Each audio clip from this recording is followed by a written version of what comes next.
Hello everyone and welcome all of you to study IQ. Study IQ में आप सबका स्वागत है। आज के सेशन में मैं आपके साथ यूनियन बजट को डिस्कस करने वाली हूँ। ये बजट एकदम फ्रेश ही आया है और हमारे एग्जाम पर्सपेक्टिव से बहुत इंपॉर्टेंट है। हर साल एवरी ईयर विदाउट फेल आपको बजट से 6 से 7 क्वेश्चंस आपके पेपर्स में देखने को मिलेंगे। दोज ऑफ यू जिनका इकोनॉमी थोड़ा वीक है, अक्सर आप अपने इकोनॉमी पेपर्स में बजट के क्वेश्चन के थ्रू लोग बहुत स्कोर करते हैं, क्योंकि ये क्वेश्चंस काफी फैक्चुअल होते हैं एंड काफी बेसिक आइडिया रखने वाले भी लोग इसमें अच्छे से स्कोर कर सकते हैं। इस सेशन में मैं आपके साथ बजट को लेके टोटल डिस्कशन करने वाली हूँ। आप किसी भी स्टेट का एग्जाम दे रहे हैं या इनफैक्ट अगर आप यूपीएससी का प्रिपरेशन भी कर रहे हैं, ये क्लास आपके लिए बहुत फायदेमंद रहेगा। इस सेशन में मैं सबसे पहले आपके साथ ये डिस्कस करूंगी कि यूनियन बजट हमारे कॉन्स्टिट्यूशन में या हमारे संविधान में कहां पे मेंशन है, किस तरीके से ये बजट प्रेजेंटेशन होता है, द बेसिक्स ऑफ इट। इसके बाद हम उसके टोटल डिटेल्स में जाएंगे कि इस बार यानी कि द फाइनेंशियल ईयर 23-24 का जो बजट है उसमें क्या क्या इंपॉर्टेंट पॉइंटर्स हैं और सारी चीजें कैसे चली हैं। ये सेशन करीबन 45 मिनट्स का सेशन होगा, 45 to 46 मिनट्स का सेशन होगा, जिसमें हम डिटेल में यूनियन बजट को डिस्कस कर देंगे आपके साथ। तो इससे जो भी एमसीक्यूज आएंगे वो आप इजीली सॉर्ट आउट कर सकते हैं। चलिए सेशन को शुरू करें। सबसे पहली बात, अगर हम यूनियन बजट की बात करें, इस साल का जो यूनियन बजट आया है ये 2023 से लेके 2024 का बजट है। It is a 2023-2024 budget.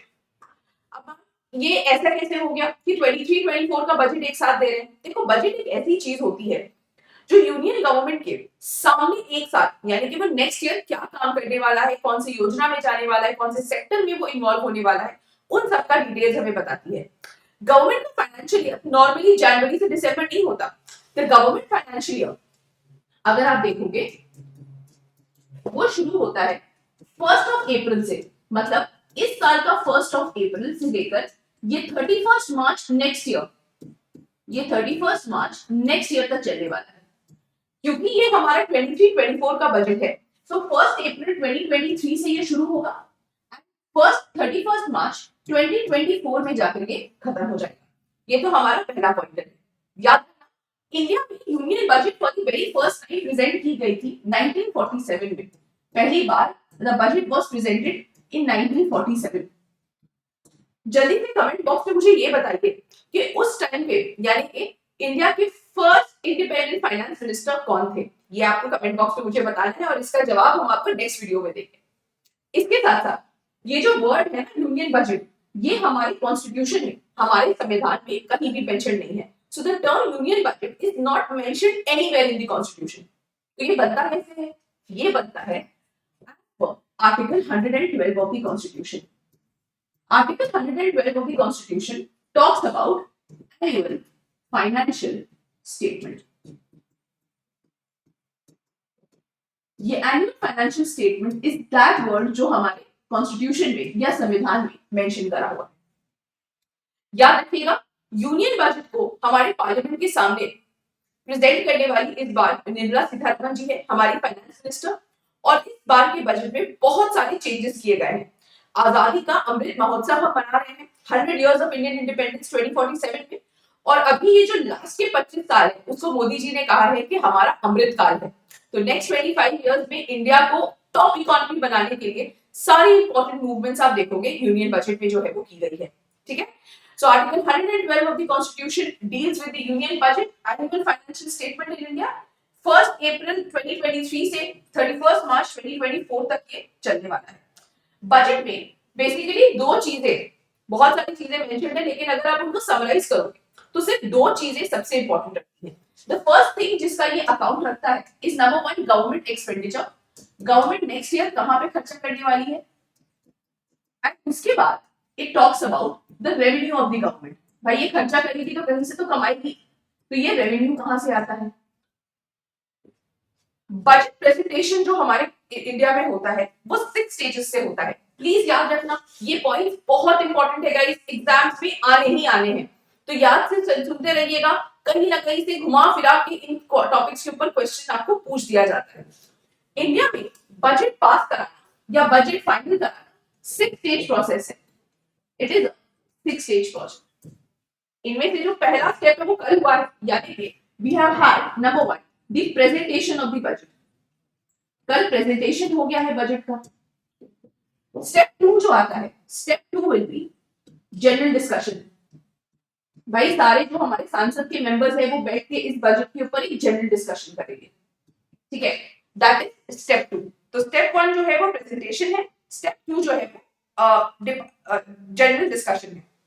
Third जो इंपॉर्टेंट स्टेप है that is scrutinization by departmental committees. Departmental committees इस बजट की इंपॉर्टेंस को समझने की कोशिश करेंगी। जैसे कि अगर हमने इमेजिन करो कि एक योजना में इतना पैसा दिया है, क्या उस योजना से वो आउटकम होगा, क्या वो योजना में स्पेशलाइजेशन जिस रीजन से दी गई है क्या वो पैसा होगा, वो एक चेकिंग होगी। Finally there will be voting on demand for grants. Demand for grants DFG, state को कितना पैसा जाएगा, क्या पैसा जाना चाहिए, जो ग्रांट जा रहा है is that correct, that is step 4। उसके बाद आता है step 5 passing of appropriation bill. Appropriation bill क्या होता है मैम? देखो आप सबको पता है इंडिया में Lok Sabha has the power of the purse, representative of the people है भाई, तो पावर ऑफ द पर्स तो उनके हाथ में ही होगा, सारा पैसा उनके हाथ में रहता है। एक भी पैसा कंसोलिडेटेड फंड ऑफ इंडिया से नहीं निकाला जा सकता जब तक लोकसभा ये बिल पास नहीं करती। अप्रोप्रिएशन बिल वो बिल है जो बेसिकली लोकसभा गवर्नमेंट को देती है कि अब आप यहाँ से पैसा ले सकते हैं और बाहर खर्च कर सकते हैं। Finally and the final step of the budget is number 6 the finance bill. भाई सारा चीज तो कर लेंगे लेकिन पैसा निकालना भी तो होगा ना कहीं से, तो फाइनेंस बिल वो बिल होगा जो गवर्नमेंट को टैक्सेशन करेगी, कैसे पैसा आएगा क्या होगा वो सारी चीजें इसमें मेंशन रहती है। तो जैसे हम इंपॉर्टेंट पॉइंटर्स देख रहे हैं, number 1 article 112 of the constitution talks about annual financial statement. Union budget term कहीं भी प्रेजेंटेड नहीं है। इस बार 23-24 इज द ईयर जब हमारा बिल आ रहा है। Number 5 it has a list of government expenditure, government revenue, and it is presented in 6 stages: the presentation stage, general discussion, scrutinization by departmental committees, the voting on the demand for grants, appropriation bill, and finally the finance bill. इन सालों के बाद आपका union budget इस साल का totally clear होगा।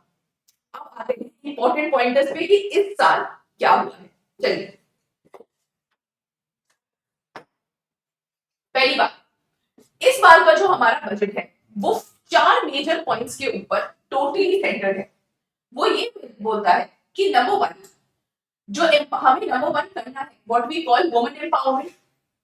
Number 2 India में tourism बढ़ाना है। नंबर 3 हमारे जो विश्वकर्मा है यानी कि वो लोग जो अपने हाथ से हमारे लिए खाना उगाते हैं, सारा काम करते हैं, हमारे फार्मर्स, हमारे वो लोग जो एनिमल हस्बेंड्री वगैरह के पार्ट हैं, उनका हमें ध्यान देना है। सो जो विश्वकर्मा है उनका हमें ध्यान देना है। एंड नंबर 4 जो हमें ग्रोथ लाना है, लेकिन ये ग्रोथ नॉर्मल ग्रोथ नहीं होगी, ये ग्रोथ जो होगी वो ग्रीन ग्रोथ होगी। मतलब इस बार इन्वायरमेंटल प्रोजेक्ट्स को एक स्पेशल इंपॉर्टेंस दिया जाता है। ये तो होना ही था गाइस। सीओपी 26 में मोदी जी ने पूरे दुनिया के सामने अनवेल करा था, पूरे दुनिया के सामने अनवेल करा था पंचामृत को, है ना। उन्होंने ये बोला था कि 2047 में इंडिया जो है वो 100 इयर्स ऑफ इंडिपेंडेंस जो है वो कंप्लीट कर देगा, हमारी सेंचुरी सेलिब्रेशंस जो है वो होगी, और उसके साथ साथ India will move towards a zero carbon economy. 2070 तक हम नेट जीरो कार्बन एमिशंस की तरफ जाएंगे, जिसके लिए ह्यूज मेजर्स हमने लिए हैं। तो ये तो होना ही था। उसके बाद देखो मोदी जी ने इस बार इस बजट को 2023-2024 के बजट को बोला है अमृतकाल का पहला budget, the first budget of the Amritkaal. याद रखना हमारा ये जो यूनियन बजट है इसको अगर आप समराइज करना चाहो कि 3 इंपॉर्टेंट चीजें जो बेसिक कीवर्ड्स है अगर उनको डिस्क्राइब करें 3 वर्ड्स में तो वो हम कैसे करेंगे? 3 वर्ड्स। फर्स्ट वन भाई नंबर 1 यूथ के ऊपर focus on the youth and skill development. लोग यूथ को पढ़ाओ और उनका स्किल डेवलपमेंट करो, उनको ट्रेन करो to become people of tomorrow, ठीक है। इसके अलावा number 2 would be growth and job creation in India. Number 3 strong and stable macro economic environment, ठीक है। एनवायरनमेंट को पूरा स्टेबल करो ताकि इकोनॉमी आराम से चलती रहे। ये तीनों मेजर मिशन है हमारे अमृतकाल के, यानी कि नेक्स्ट 25 इयर्स के लिए this is going to be one of the most important things that हम करेंगे। 2047 में India will complete 100 years of independence and in fact इसको एम करते हुए 2019 में आप नोटिस करोगे कि निर्मला सीतारमण ने हमेशा बात की थी ग्रोथ की, हमेशा बात की थी डेवलपमेंट की। इस बजट में इस चीज को कंटिन्यूएशन में रखा गया है। This entire thing has been continued and that is why वो सेम चीजें आप यहाँ पे देखोगे कि नंबर 1 हमें यूथ को इम्पेटस देना है, number 2 growth and job creation करना है, number 3 macro economic strong stable environment हमें रखना है। नेक्स्ट पॉइंट की तरफ आते हैं।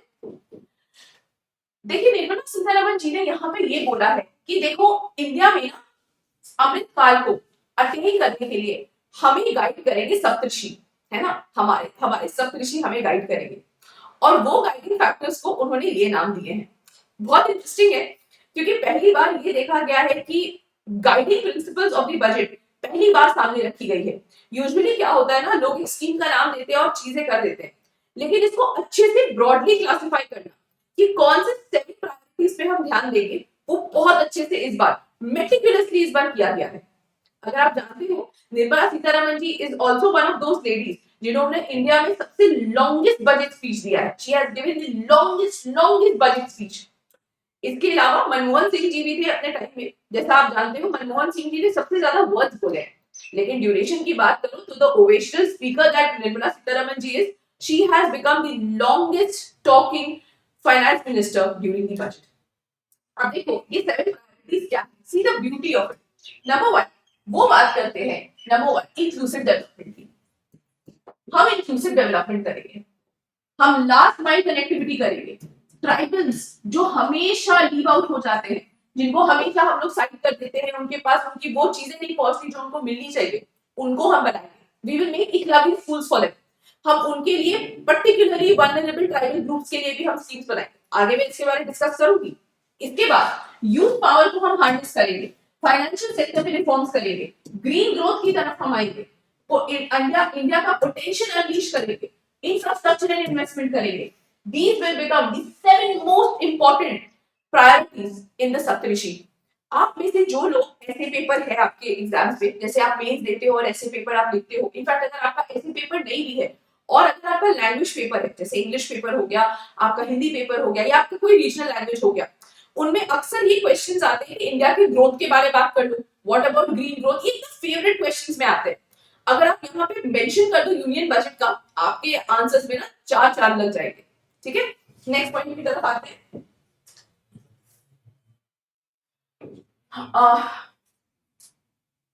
ओके, पहली चीज एग्रीकल्चर कोऑपरेशन में उन्होंने बोला है सबका साथ सबका विकास होना चाहिए।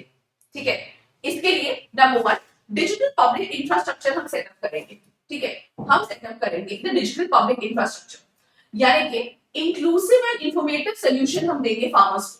फार्मर्स कैसे किस तरीके से टेक्नोलॉजी यूज कर सकते हैं, जैसे आपने सुना होगा द ड्रोन योजना, किसान ड्रोन्स के बारे में आपने सुना होगा कि भाई आर्टिफिशियल इंटेलिजेंस एंड किसान ड्रोन वगैरह को एक करके हम डिजिटल पब्लिक इंफ्रास्ट्रक्चर बनाएंगे। ई नाम जो मार्केट है उसको और स्ट्रेंथन करेंगे, हम हेल्प करेंगे फार्मर्स को डिजिटल जाने के लिए। Number 2 we will set up the agriculture accelerator fund. देखो भाई रूरल एरियाज में स्टार्टअप बहुत इंपॉर्टेंट है, तो वहां पे जो भी एग्रीटेक्स है, मतलब एग्रीकल्चर एंटरप्रेन्योर्स है या एग्रीटेक इंडस्ट्रीज है, उनको हम एक तरीके से पैसा देंगे under the agriculture accelerator fund. Number 2 20 lakh crore rupees हम देंगे agriculture targeted animal husbandry fishery sector को।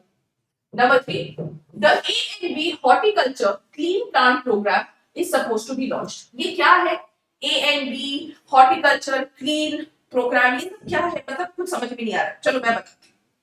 देखिए जैसा आप जानते हैं horticulture basically growing of fruits होता है, राइट। हॉर्टिकल्चर जो होता है वो ग्रोइंग ऑफ फ्रूट्स होता है। अब इसका मतलब यूजुअली क्या होता है, प्लांट्स की क्रॉप्स में बहुत सारी डिजीजेस होती हैं जिसकी वजह से आउटकम जो है वो नहीं होता। देखिए आज के दिन में एक चीज याद रखना कि हॉर्टिकल्चर करने के लिए इंडिया का 10% लैंड जो है वो यूज होता है एंड आपको आउटपुट पता है कितना है, द आउटपुट इज 30%। तो इमेजिन करो 10% लैंड इज गिविंग 30% आउटपुट। इस वजह से बोला गया कि इंडिया में हॉर्टिकल्चर को हमें इम्पेटस देना है। ये इस इम्पेटस से होगा ये कि हमारी जो ग्रॉस डोमेस्टिक प्रोडक्ट है वो ऑब्वियसली बढ़ेगी एंड 10% लैंड जो इतना आउटकम दे रही है उसका फायदा होगा। तो हॉर्टिकल्चर क्रॉप्स की प्रोडक्शन को बढ़ाने के लिए the AND horticulture clean plant program will be launched. इसमें क्लीन प्लांट्स दिए जाएंगे, डिजीज फ्री प्लांट्स दिए जाएंगे जिसमें कोई वायरस कोई फंगाई कुछ भी नहीं है। इनको एनवायरमेंटली क्लीन प्लांट्स जो है वो दिया जाएगा। तो मैम हमें क्या ये पढ़ने की जरूरत है कि इसमें कितना इसमें कैसे प्लांट क्लीन होते हैं वगैरह? नहीं, ये क्वेश्चंस वो आपसे नहीं पूछेंगे, सिर्फ आपसे स्कीम का नाम पूछेंगे और साथ में इसका एलोकेशन देख लो। This is 2200 crore rupees, 2200 crore रुपए हॉर्टिकल्चर के लिए दिए गए। Next, India is going to become the global hub for millets, Shri Anna योजना। देखो भाई 2023 को ईयर ऑफ द मिलेट्स बोल के डिक्लेयर करा गया था। 2023 was year of the millets. ये मिलेट्स क्या होते हैं? मिलेट्स रागी, जोवर, बाजरा, सावा, ये जो हम नॉर्मली खाते हैं खाना में, डाइजेशन में बहुत ज्यादा हेल्प करता है, उस चीज को इंटरनेशनल लेकर गया है India with declared in 2023 as the international year for millets। अब ये जो इंटरनेशनल ईयर फॉर मिलेट्स है इसका क्या पर्टिकुलरली फायदा होने वाला है? फायदा ये होगा कि गवर्नमेंट ने बोला है कि the Indian institute of millet research, ये देख रहे हो IIMR, the Indian institute of millet research जो हैदराबाद में लोकेटेड है, ये एक तरीके से सेंटर ऑफ एक्सीलेंस बनेगा। मिलेट्स में टोटल रिसर्च करने का ये आपको फायदा देगा। अब यहाँ पे एक आपको ट्रिविया बता दूं, यूनाइटेड नेशंस ने 2023 को international year of millets declare करा था। इस साल का जो थीम है ये हमें याद रखना है, अक्सर एमसीक्यूज में ये आता है, ठीक है। इस साल का जो थीम है वो हमें याद रखना है। थीम ये है बेटर प्रोडक्शन, बेटर प्रोडक्शन। मैं इसको थोड़ा सा डिलीट कर रही हूं ताकि हम थोड़ा सा लिख पाए। Better production, better nutrition,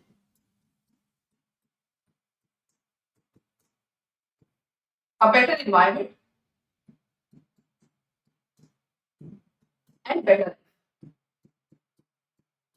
So International Year of Millets as declared by the UN का थीम है better product, better production, better nutrition, better environment and better life. So it is going to become the key livelihood of many farmers. Finally हम storage capacity अपनी बढ़ाने वाले हैं ताकि appropriate time frame में farmers को proper remuneration मिल जाए। ये है हमारे schemes for agriculture. Next slide की तरफ आते हैं। अगला वाला है सबका साथ सबका विकास, इंक्लूसिव डेवलपमेंट। देखिए इंक्लूसिव डेवलपमेंट के अंदर सबसे पहले तो बोला गया है कि इंडिया में हम सेटअप करेंगे 157 new colleges, 157 new nursing colleges हम इंडिया में एस्टैब्लिश करेंगे। नंबर 2, इंडिया में सिकल सेल एनीमिया का एलिमिनेशन भी जो है हम लॉन्च करेंगे। गवर्नमेंट ने बोला है कि सिकल सेल एनीमिया को 2047 यानी जिस साल हमारा 100 years of Indian celebration complete होगा उस साल हम सिकल सेल एनीमिया को हटाएंगे। याद रखना सिकल सेल एनीमिया एक बहुत ही डेंजरस डिजीज है जो हेरिडिटरी इन नेचर है। हेरिडिटरी मतलब माता पिता से बच्चों को मिलती है और इसकी वजह से आपके ब्लड की ऑक्सीजन कैरिंग कैपेसिटी जो है वो बहुत ज्यादा रिड्यूस हो जाती है। आज के दिन में इंडिया में 7 करोड़ से ज्यादा लोग इस बीमारी से पीड़ित है एंड पर्टिकुलरली ये लोग जो है वो ट्राइबल्स हैं। इस वजह से 2047 का एम रख के गवर्नमेंट ऑफ इंडिया ने बोला है कि सिकल सेल एनीमिया को हम टोटली जो है वो हटा देंगे। ठीक है, नेक्स्ट पॉइंट पे आते हैं। The new program to promote research pharmaceuticals has been launched. Joint public and private research to be encouraged by the ICMR labs. ये है हेल्थ रिलेटेड। नेक्स्ट पॉइंटर पे आते हैं। नेक्स्ट पॉइंटर जो है हमारा वो है एजुकेशन एंड ट्रेनिंग। तो भाई देखो district institutes of education and training setup करेंगे। नेशनल डिजिटल लाइब्रेरी जो है वो फ्री में सेटअप करा जाएगा जिससे बच्चे और एडोलेसेंट सारे इसको यूज कर सकते हैं। स्टेट को बोला जाएगा फिजिकल लाइब्रेरी बनाओ पंचायत तक वार्ड लेवल्स पे। इसके अलावा देखिए इंपॉर्टेंट वाले हर घर में 9 करोड़ ड्रिंकिंग वाटर कनेक्शंस जो है वो दिया जाएगा। जल जीवन मिशन का नाम तो आप लोगों ने सुना ही होगा। तो जल जीवन मिशन के अंडर हर एरिया में पानी जो है वो प्रॉपरली प्रोवाइड करा जाएगा, number one. Number two,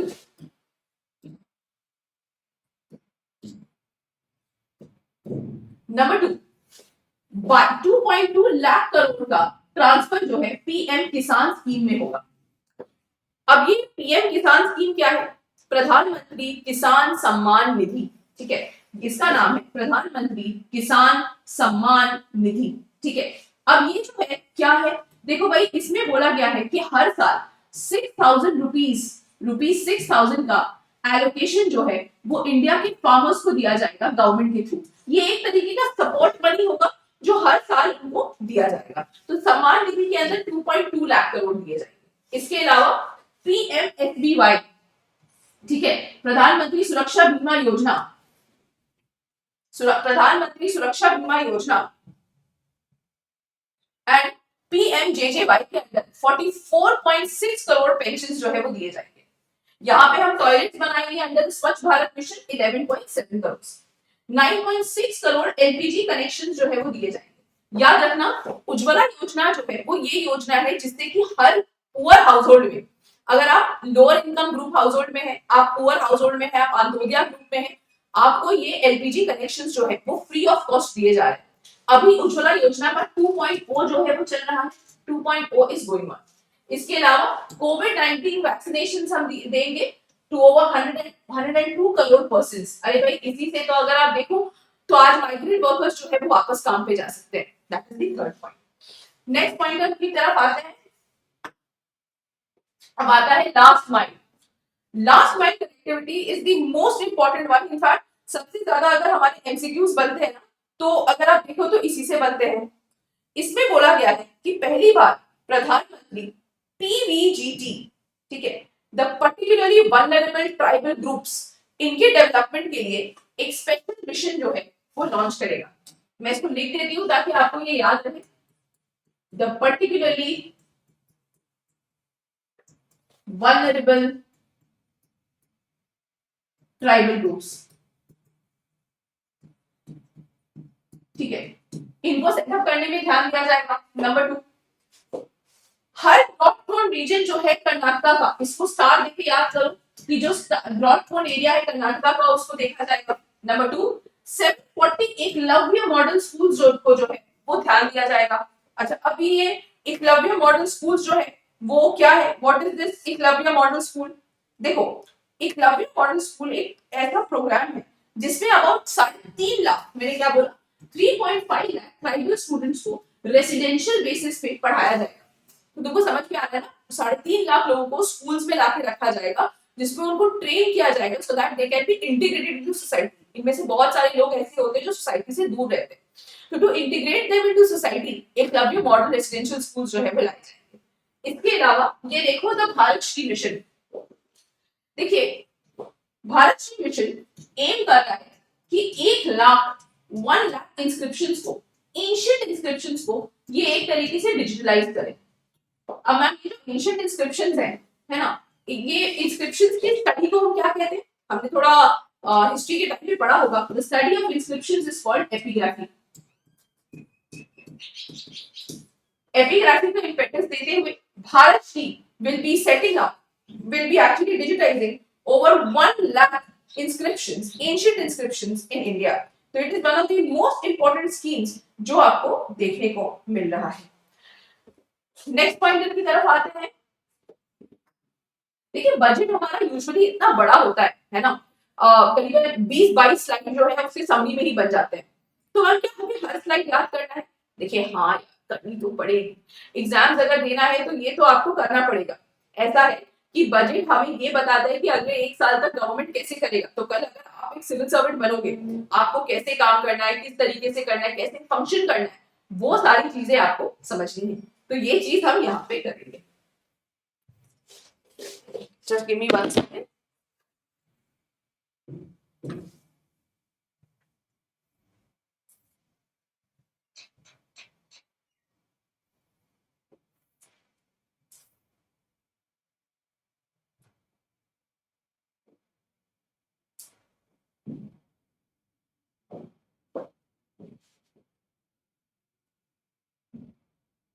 okay, अब यहाँ पे देखिए इंफ्रास्ट्रक्चर एंड इन्वेस्टमेंट। देखिए इस बार की गवर्नमेंट ने ये ओपनली बोला है कि हम अपना कैपिटल इन्वेस्टमेंट बहुत ज्यादा बढ़ा देंगे। जिनको नहीं पता है कैपिटल इन्वेस्टमेंट के बारे में वो हमारे कल के एक लेक्चर को जरूर देखें जिसका नाम है इकोनॉमिक सर्वे। कैपिटल इन्वेस्टमेंट वो इन्वेस्टमेंट होता है जो गवर्नमेंट के एसेट्स को बढ़ाने की कोशिश करता है। यानी कि जब गवर्नमेंट समझ लो इंफ्रास्ट्रक्चर में खर्चा कर रही है, जब गवर्नमेंट बिल्डिंग्स बनाने में खर्चा कर रही है, घर बनाने में खर्चा कर रही है, रोड बनाने में खर्चा कर रही है, जिससे उसको फ्यूचर में पैसे मिलेंगे, जिससे वो पैसे कमाएगा, उसको हम कहते हैं एक एसेट। अब देखो गवर्नमेंट ने इस बार बोला है कि 33.4% से हम अपना कैपिटल इन्वेस्टर खर्चा करेंगे and we will spend close to 10 lakh crore. जैसे आपने सुना होगा ना पीएम गति शक्ति अभियान, the PM the national logistics mission, ये सारी चीजें सारों में हम खर्चा करेंगे। नंबर 2, हम इन्वेस्टमेंट इंफ्रास्ट्रक्चर पे खर्चा करके प्रोडक्टिव कैपेसिटी बढ़ाएंगे। ये जो प्रोडक्टिव कैपेसिटी बढ़ेगा इससे नंबर 1 ग्रोथ आएगी एंड नंबर 2 अनएम्प्लॉयमेंट आएगा। मतलब अगर गवर्नमेंट ने इमेजिन करो एक अच्छा एसईजेड बना दिया, एक सुंदर सा स्पेशल इकोनॉमिक जोन बना दिया, आपको नहीं लगता वहां पे बिजनेसेस जाएंगे, बिजनेसेस जाएगी वहां पे काम करेगी तो एम्प्लॉयमेंट होगा, अगर वो जितना पैसा कमाएगी उससे हमारा जीडीपी ग्रोथ होगा। तो ये सारी चीजें हैं यहाँ पे। Number 2, continuation of 50-year interest free loans to state governments. भाई इंफ्रास्ट्रक्चर बढ़ाने के लिए interest free loan state government को देंगे। हाईएस्ट एवर रेलवेज को 2.4 लाख करोड़ हम देंगे। मैम रेलवेज को इतना पैसा क्यों दे रहे हैं? अभी तो मैक्सिमम लोग जो बाहर जाते हैं वो यूजुअली क्या करते हैं, फ्लाइट से लेते, तो रेलवेज को क्यों दे रहे हैं? देखिए रेलवेज बैकबोन हमारी इकोनॉमी की है, सबसे ज्यादा लॉजिस्टिक्स जो आज यूज होता है वो रेलवेज पे होता है। इसके साथ साथ 2030 में रेलवे ने प्रॉमिस करा है, इंडिया का सबसे बड़ा जो एमिटर है वो रेलवे है, 2030 में ये नेट जीरो कार्बन एमिशंस की तरफ जाएगा। इसके लिए इसको मूव करना है towards green technology and green tech में जाना है तो थोड़ा पैसा तो लगाना पड़ेगा। तो 2.4 लाख करोड़ रुपीस जो है वो रेलवे को दिया जा रहा है। 100 ट्रांसपोर्ट इंफ्रास्ट्रक्चर प्रोजेक्ट्स को दिया जाएगा and urban infrastructure development fund के अंदर टियर 2 एंड टियर 3 सिटीज को हम डेवलप करेंगे। नेक्स्ट पॉइंट, इसके बाद इंडिया का पोटेंशियल जो है हम रिलीज करेंगे। नंबर 1, आर्टिफिशियल इंटेलिजेंस सेंटर्स हम इंडिया में बनाएंगे। Number 2, national data governance policies हम सामने लेकर आएंगे, तो जो हमारे स्टार्टअप्स है वो डेटा वगैरह देखकर अपना सारा काम कर सकते हैं। नंबर 3, विवाद से विश्वास। Number 1, less stringent contract execution for MSMEs. कल मैंने आपको बताया micro small medium enterprises India में एमएसएमई एक्ट ऑफ 2006 से जो है वो पास करते हैं, इससे एमएसएमई को रिलीफ मिलता है ड्यूरिंग द कोविड-19 period. Finally Vivad se Vishwas scheme 2.0, it is easier and standardized settlement scheme तो faster settlement of contractual disputes of government and government undertakings. तो जो भी है एमएसएमईज की लाइफ इजी करती है, विवाद से विश्वास स्कीम के अंदर जो भी डिस्प्यूट्स है गवर्नमेंट के साथ वो भी सॉल्व होगी। नंबर 2, मतलब अगर आप यहाँ पे देख रहे हो तो they are basically making your business doing capacity, making it easy कि आपको जो बिजनेस करना है आप करो, हम आपको हेल्प करेंगे। वो कहते हैं ईज ऑफ डूइंग बिजनेस। जल्दी से मुझे कमेंट बॉक्स में बताओ ईज ऑफ डूइंग बिजनेस में इस बार इंडिया का क्या राय था, quickly tell me in the comment box. Next, phase 3 जो है हमारे इंडिया में ई कोर्स लॉन्च करेगा। अच्छा, नंबर 4, डिजिटल लॉकर इंडिया में जो है वो सेटअप किया जाएगा फॉर बिजनेसेस एंड एंटरप्राइजेस। इसके साथ याद रखना रिसेंटली इंडिया स्टैक करके भी एक डेवलपर्स कॉन्फ्रेंस हुआ था न्यू दिल्ली में, तो इंडिया स्टैक करके भी इंडिया इन्वॉल्व हो रहा है, तो डॉक्यूमेंट्स इकोसिस्टम सारी चीजें का ध्यान होगा। 5G सर्विसेज को इंपेटस दिया जा रहा है। फाइनली इंडिया में डायमंड्स, लैब ग्रोन डायमंड्स को बढ़ाने की बात कर रहे हैं। मैम इंडिया में लैब ग्रोन क्यों, नॉर्मल अच्छे वाले डायमंड्स निकालेंगे ना खान से। देखो प्रॉब्लम क्या है, इंडिया में ज्यादा डायमंड्स मिलते नहीं है। The only diamonds that we find in India are found in पन्ना, मध्य प्रदेश वाला पन्ना। प्रॉब्लम ये है कि उसको निकालने में बहुत फीजिबल नहीं होता, मतलब बहुत दाम पड़ जाता है उसका, तो हम लोग क्या करते हैं बाहर से डायमंड्स मंगवाते हैं। इसकी वजह से इंडिया का जो डेफिसिट है वो बहुत ज्यादा बढ़ जाता है। इस चीज को अवॉइड करने के लिए बोला जा रहा है कि लैब ग्रोन डायमंड अब हम यूज करेंगे। नेक्स्ट देखो, green growth, like this is the most important pointer. मतलब एक तो आप ट्राइबल्स वाले पे स्पेशल फोकस करना और अगला जो आप स्पेशल फोकस करोगे वो आप ग्रीन ग्रोथ के ऊपर करोगे, और उनमें से जो सबसे पहले वाला हम पढ़ेंगे वो होगा मिष्टी स्कीम। अब देखिए ऐसा है ना कि green growth is one of the most important parameters. जो भी हम पढ़ते हैं उसका सबसे इंपॉर्टेंट पैरामीटर जो है वो ग्रीन ग्रोथ है। क्यों? क्योंकि एनवायरमेंट के ऊपर, सस्टेनेबिलिटी के ऊपर सबसे इंपॉर्टेंट ये चीज जो है वो रखता है।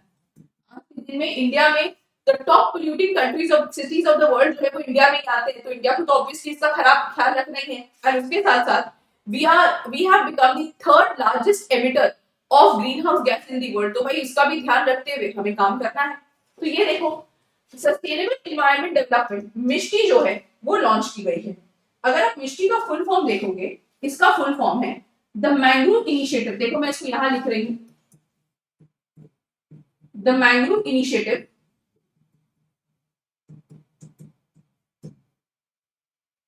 For shoreline habitats,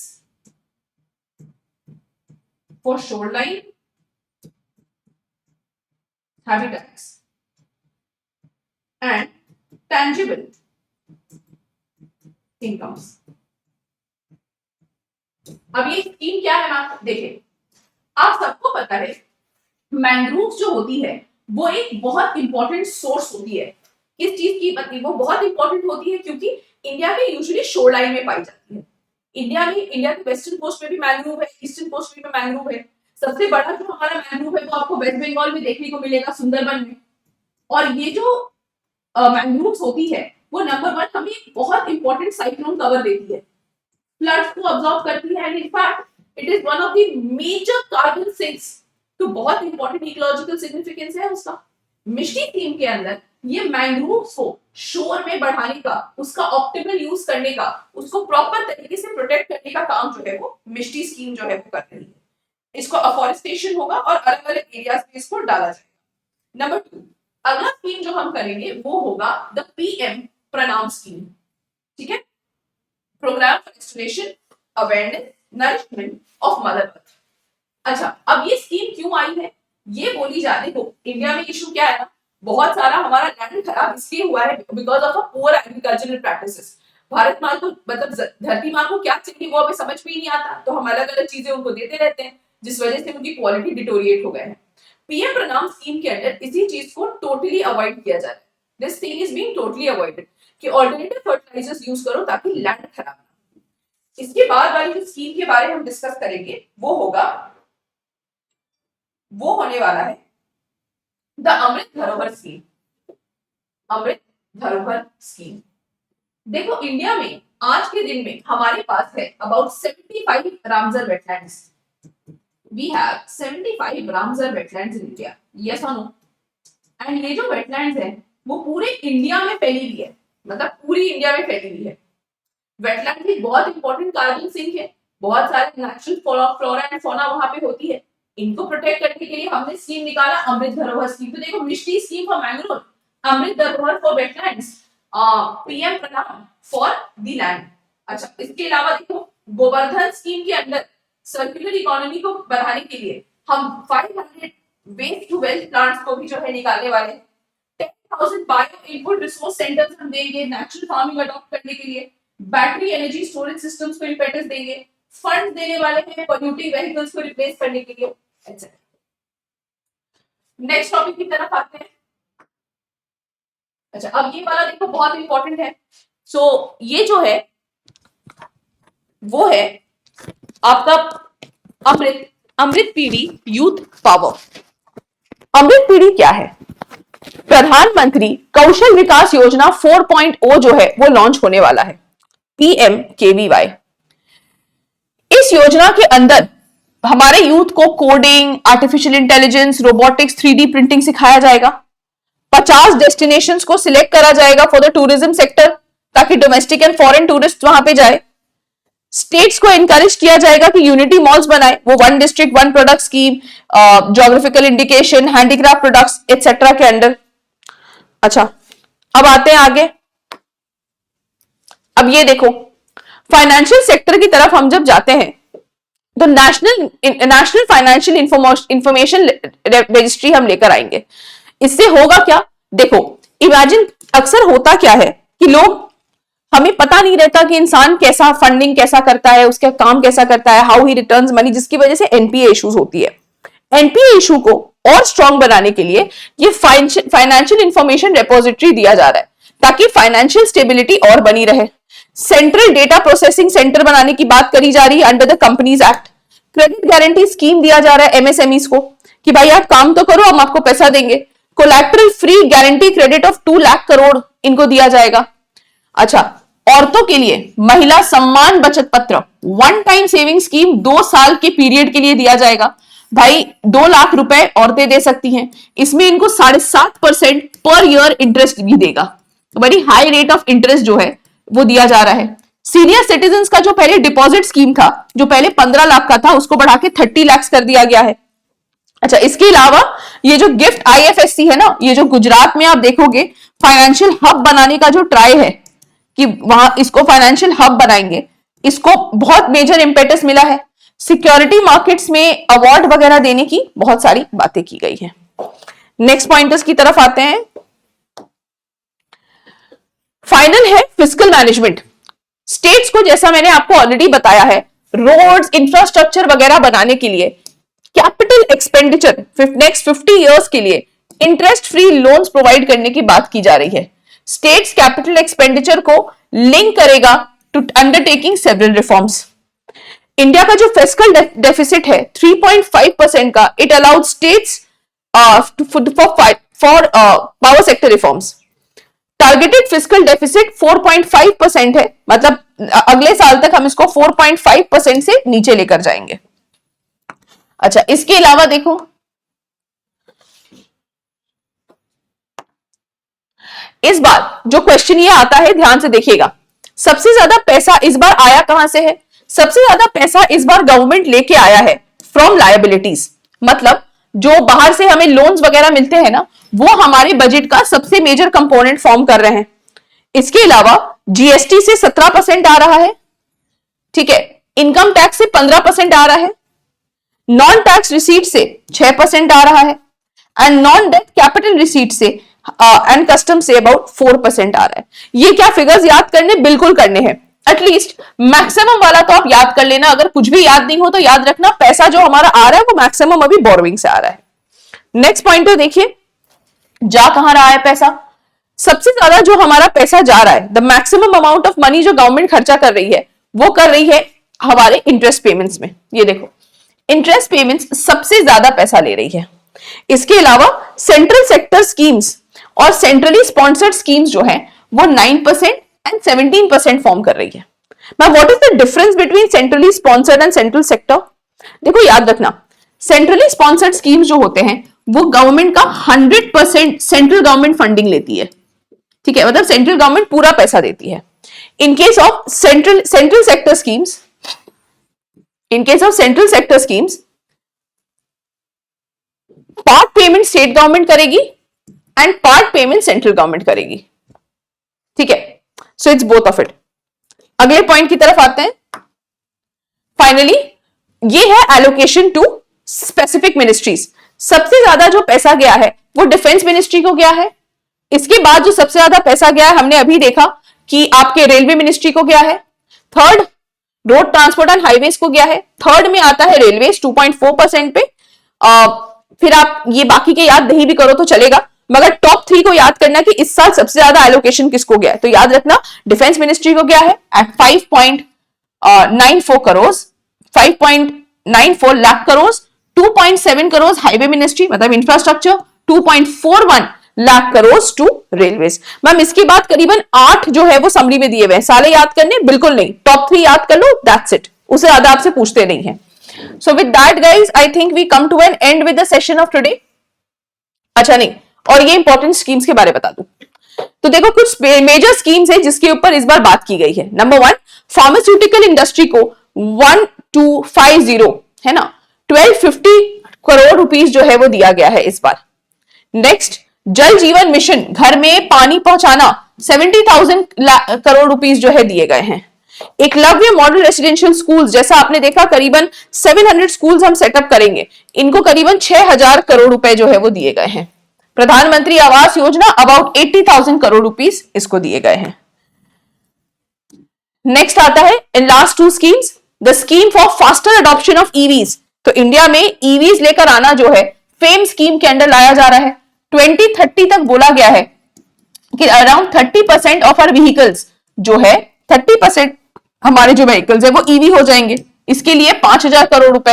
and north east infrastructure development scheme को अबाउट 2500 करोड़ दिए जाएंगे। मैम एग्जैक्ट फिगर्स याद करने हैं? एग्जैक्ट नहीं, आप एक अप्रोक्सीमेशन ले लो, है ना, एक अप्रोक्सीमेट नंबर याद रखो, क्योंकि अप्रोक्सीमेशन पे ही क्वेश्चंस पूछते हैं। नेक्स्ट, सो हाँ, I think that is the end of it. हमने सारी चीजें डिस्कस कर ली है। We have discuss number 1, budget हमारे कॉन्स्टिट्यूशन में कहां पे मेंशन्ड है, कैसे मेंशन्ड है, इंपॉर्टेंट योजनास क्या क्या है, उन योजना के बेसिक पॉइंटर्स क्या क्या है, इंपॉर्टेंट स्कीम्स कहां है जहां पे गवर्नमेंट ने इन्वेस्ट करा है, कौन से सेक्टर में सबसे ज्यादा करा है, कौन से में सबसे कम करा है, किस मिनिस्ट्री को सबसे ज्यादा एलोकेशन मिला है। We discussed everything guys. ये फास्ट ट्रैक सेशन था। I hope all of you enjoyed the session.